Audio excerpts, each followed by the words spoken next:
Hi viewers, good evening. Voice of Vasu 77. This is my YouTube channel. దేవాదాయ ధర్మాదాయ శాఖ. హిందువులు గొర్రెలుగా ఉన్నన్ని రోజులు దేవాదాయ శాఖ ధర్మాదాయ శాఖ 3 పువ్వులు 6 కాయల్లాగా వరదిల్లుతుంది. ఏ టెంపుల్కి వెళ్ళినా ఏమున్నది గర్వకారణం.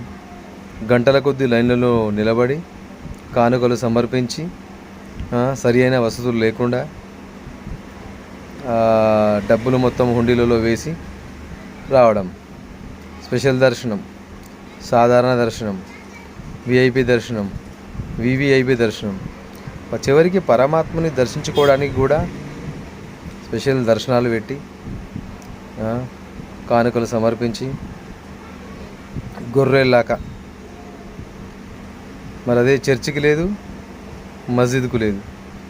రిక్షా నడిపించే అబ్దుల్లా, వ్యాపారం చేసే హైమతుల్లా ఇద్దరు పక్కపక్కన కూర్చొని నమాజ్ చేస్తారు. ఎలాంటి ప్రవేశ రుసుము అవసరం లేదు. కానీ అదే డబ్బులున్న వాడికి ఒక దారి, పేదవాడికి ఒక దారి. ఒక వ్యాపారంగా తయారైపోయింది ఈ వ్యవస్థ మొత్తం, దేవాదాయ శాఖ మొత్తం. ప్రభుత్వాల ఆధీనం లోపల దేవాలయాలు ఉండడమేందో, దానికి హిందువులు ఎగబట్టుకొని పోవడమేందో.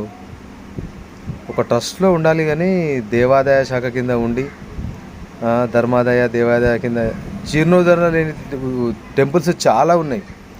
కనీసం అక్కడ దీపం పెట్టి దేవునికి ధూపదీప నైవేద్యాలు పెట్టలేటువంటి టెంపుల్స్ చాలా ఉన్నాయి.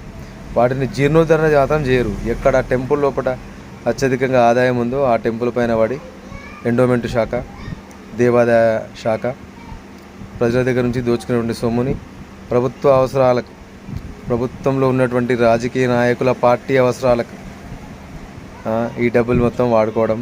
ఎంత చెప్పినా వినరు హిందువులు. హుండీలలో స్వచ్ఛందంగా డబ్బులు వేయకుండా దేవాదాయానికి ఏదైనా స్వచ్ఛందంగా కార్యక్రమాన్ని నిర్వర్తించి చేయడం బాగుంటుంది. దేవుని నమ్మదని చెప్పట్లేదు, కానీ దేవాదాయ ధర్మాదాయ శాఖలో కూడా